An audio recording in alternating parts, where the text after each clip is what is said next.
할렐루야. 오늘도 새벽 예배를 드리게 하신 하나님께 감사와 찬송과 영광을 올려드립니다. 우리 다 함께 사도신경으로 신앙 고백하신 후에 찬송가 348장을 부르신 후 에스겔서 29장의 말씀을 읽으신 다음 오늘 말씀을 듣도록 하겠습니다.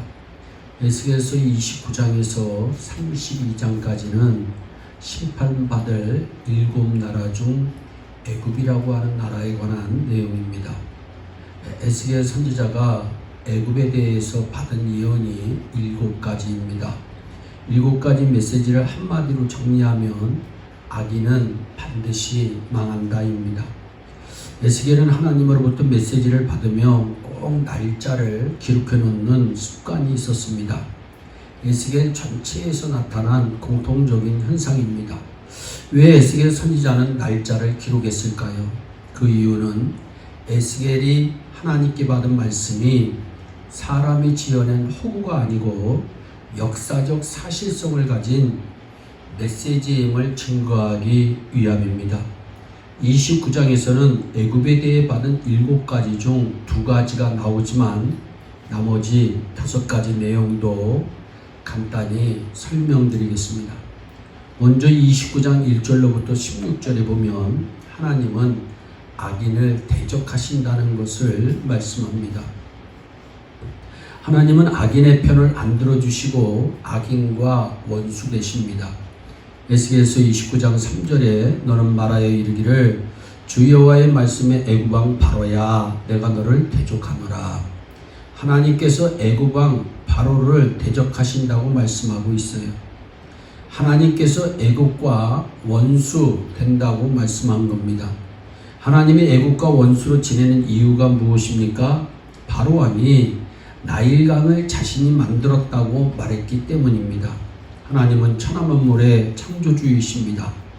따라서 강을 만들 수 있는 분은 하나님뿐이십니다. 그런데 3절에 너는 자기의 강들 중에 누운 큰 악어라 스스로 이르기를 내 이 강은 내 것이라 내가 나를 위하여 만들었다 하는도다. 강을 만들 수 있는 분은 하나님뿐이신데 애굽 왕 바로는 나일강을 자신이 만들었다고 주장합니다. 그런데 이어진 9절에서 역시 바로 왕은 무엇이라고 계속 강을 자신이 만들었다고 말하고 있습니다. 사람은 신이 될 수가 없습니다. 죽었다 깨어나도 사람은 피조물입니다. 하나님이 이런 애굽을 대적하여 북쪽 믹돌에서부터 남쪽 수인에까지 사막으로 만들어버리겠다고 말씀하십니다. 하나님께서 피조물인 사람이 창조주이신 하나님을 넘보자 심판하시는 것입니다. 신약성경에 헤롯 왕이라고 하는 분이 있습니다. 이분이 반짝반짝한 옷을 입고 연설을 하는데 햇빛에 비춰져 더욱 반짝반짝 거립니다. 사람들이 이것을 보고 인간이 아니고 하나님이라고 말합니다. 그러면 헤롯이 아닙니다. 나는 하나님이 될 수가 없습니다. 말하고 인정하고 겸손해야 하는데 헤롯은 진짜 하나님인 것처럼 행동하다가 하나님께서 그를 쳐서 충이 먹어 벌레가 먹어 죽게 하셨다고 말씀합니다. 신이 아닌 존재가 하나님인 것처럼 행동하면 하나님의 원수가 되는 것입니다. 하나님께서 사람을 창조하신 이유가 찬양을 받으시고 영광을 받으시기 위함이라고 하는 사실을 신자된 우리는 늘 기억해야 합니다. 그러므로 하나님은 유다 백성에게 애굽을 의지하지 말라고 말씀합니다. 애굽은 갈대 지팡이라고 또 말씀합니다. 이사야서 31장 30절입니다. 애굽은 사람이요 신이 아니며 그 말들은 육체요 영이 아니라 여호와께서 그 손을 드시면 돕는 자도 넘어지며 도움을 받는 자도 넘어져서 다 함께 멸망하리라. 하나님은 세상을 대적하시고 악인을 대적하십니다. 꼭 기억하시기를 바랍니다. 내가 악한 행동을 하면 하나님과 원수된다고 하는 말씀이니까 늘 선한 생각, 선한 말, 선한 행동을 많이 하시기를 바랍니다. 또한 두 번째는 에스겔서 29장 17절로부터 21절에 하나님은 악인이 쌓은 재물을 의인에게 주시는 분이심을 말씀합니다. 여러분, 둘째 메시지는 참 재미있는데요. 바벨론 느부갓네살 왕이 BC 587년에 예루살렘을 멸망시킵니다. 그리고 하나님이 느부갓네살 왕에게 두로도 치라고 말씀합니다. 두로는 예루살렘에서 소북쪽으로 킬로미터로 160km나 떨어진 해안 국가입니다. 두로는 육지에 있는 도시도 있고 바다에 있는 도시도 있는 이중 도시입니다. 두로가 얼마나 방어력이 좋은지 13년을 포위하고 공격해서 멸망시킨 민족이고 나라입니다. 느부갓네살 왕은 두로를 치면서 얼마나 고생했는지 에스겔서 29장 18절 말씀에 보면 머리털이 무지러지고 각 어깨가 벗어졌다고 말씀합니다. 그런데 13년 만에 두로를 멸망시키고 보니 두로에는 아무것도 남은 것이 없었습니다. 하나님은 이렇게 수고한 느부갓네살 왕에게 애굽을 주시겠다고 말씀하심이 19절의 말씀입니다. 전도서 2장 26절을 기억합시다. 죄인에게는 노고를 주시고 저로 모아 싹게 하사 하나님을 기뻐하는 자에게 주게 하시나니. 아멘. 우리가 하나님을 위해서 수고하면 반드시 악인이 쌓은 재물을 우리에게 허락하여 주신다고 주님은 말씀합니다. 그리고 30장에서 악인과 동행하는 자는 모두 함께 망한다고 하는 내용을 설명하고 있습니다. 맞습니다. 1절로부터 30장 19절에 보면 애굽을 심판하실 때에 애굽과 동맹한 나라들이 함께 망합니다. 이어서 30장에서는 하나님은 악인의 팔을 내리시고 꺾어버리심을 30장 20절로 26절에 말씀합니다.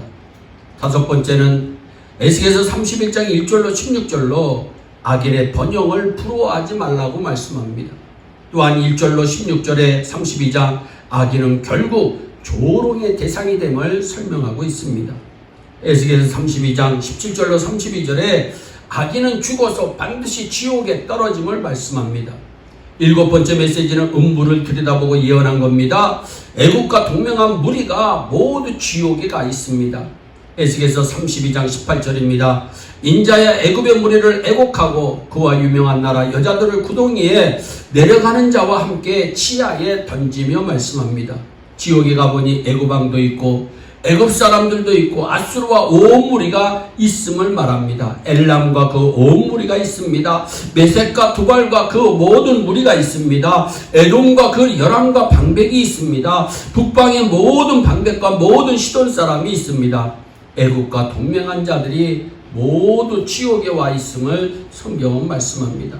하나님은요, 악인을 대적하시고 악인의 재산을 옮겨 의인에게 주시고 악인과 동맹하는 자도 멸하시고 악인의 팔을 꺾어버리시고 악인을 조롱하고 지옥에 던지시는 분이십니다.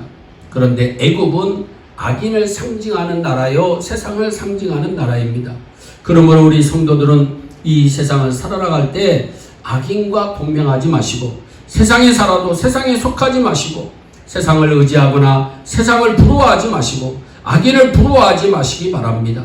우리는 예수 믿고 살면 잠시 잠깐 고난을 겪을 수도 있습니다. 건강이 안 좋을 수도 있고 재정에 어려움이 있을 수도 있고 오해 때문에 인간관계에 어려움을 겪을 수도 있습니다. 그러나 후에는 하나님께서 영광으로 영접해 줄 것입니다. 우리의 인생은 하나님이 영접해 주시는 인생입니다. 우리는 하나님이 인정해 주시는 인생 살아야 복이 됩니다. 우리 모두 의인의 길에 서서 의인의 삶을 살고 하나님께서 인정하시는 모든 예일의 성도들이 되시기를 예수님의 이름으로 축원합니다. 기도하겠습니다. 사랑의 하나님 아버지, 에스겔서 29장의 말씀을 통해서 하나님 악인을 대적하시는 하나님을 다시 한번 묵상합니다. 심지어 악인이 쌓은 재물을 하나님이 기뻐하시는 자에게 주시는 하나님이심을 다시 한번 묵상합니다. 하나님, 우리 예일의 성도들 늘 악한 생각, 악한 말, 악한 행동은 정말 다 버리게 하여 주시고 늘 선한 말, 선한 행동, 의인의 삶을 살아서 주님 오시는 그날에 잘했다 칭찬받고 이 세상에서도 잘 되는 복을 누릴 수 있도록 은총을 베풀어 주시옵소서. 감사하고 예수님의 이름으로 기도하옵나이다. 아멘. 우리 다 함께 주기도문으로 예배를 마치시고 각자 개인 기도하신 후에 오늘도 주 안에서 승리하는 복된 하루 되시기를 바랍니다. 감사합니다.